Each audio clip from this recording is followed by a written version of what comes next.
علیکم۔ نبی کریم صلی اللہ علیہ وسلم کا فرمان ہے کہ مجھے معلم بنا کر بھیجا گیا ہے۔ استاد کی عظمت بیان کرنے کے لیے کافی اور شافی دلیل ہے کہ کہتے ہیں نبی کا کوئی استاد نہیں ہوتا، مگر یہ بات قابل غور ہے کہ نبی کا استاد نہیں ہو سکتا، جیسا کہ موسیٰ علیہ السلام کے دو استاد تھے، حضرت شعیب اور حضرت خضر علیہ السلام۔ استاد کسی بھی قوم یا معاشرے کا معمار ہوتا ہے، وہ قوم کو تہذیب و تمدن، اخلاقیات اور معاشرتی اتار چڑھاؤ سے واقف کرواتا ہے۔ اس میں کوئی شک نہیں کہ استاد کا مقام کسی بھی معاشرے میں ریڑھ کی ہڈی کی حیثیت رکھتا ہے، کیونکہ کسی بھی قوم کا مستقبل اس قوم کے استاد کے ہاتھ میں ہوتا ہے۔ استادی قوم کو تربیت دیتا ہے، وہی اسے بتاتا ہے کہ اچھا کیا ہے اور برا کیا ہے۔ گویا کسی بھی قوم کی تباہی یا قوم کی سرفرازی دونوں کا باعث استادی ہوتا ہے۔ عزیزان من، استاد کی عظمت میں ہے عظمت زمانے کی، تعظیم ملے اس کو آداب سکھانے کی۔ دنیا میں جو رہنا ہے تعلیم تو لینی ہے، ہر علم ضروری ہے یہ بات پرانے کی۔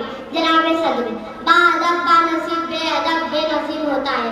قانون ارتقائی کی روح سے با علم قوموں پہ حق حاصل ہے کہ کم علم قوموں پہ حکمرانی کرے۔ اس بات کا زمانہ گواہ ہے کہ ترقی یافتہ قوموں نے ہی اس زمین پر حکمرانی کی ہے اور انکر قومیں ان کے ماتحت رہی ہے۔ آج تہذیب و تمدن کی جو اتنی بڑی عمارت کھڑی ہے، اس کے پیچھے اسی شفیق و محترم ہستی کھاتے جسے استاد کہتے ہیں۔ سکندر اعظم ایران جس نے عاجز ارادہ دنیا کی تلوار کی داغ پر فتح کی ہے، ارسطو جسے معلم اول کا شاگرد تھا۔ یہ مسجد یونان ہو یا ایوان کیسر و کسریٰ، یہ خلافت بنو عباس ہو یا محمود غزنوی کا دربار، یا ہندوستان کا شہنشاہ جلال الدین محمد اکبر، تاریخ شاہد ہے کہ استاد کی عظمت میں اس قدر بلند پایا اول العزم حکمرانی بھی واقف تھی۔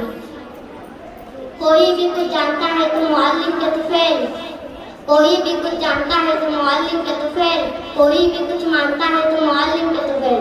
اگر معلم ہی نہ ہوتا دہر میں تو خاک تھی، صرف ادراک کے دن اٹھا اور کبانا چاہتے۔ اللہ حافظ۔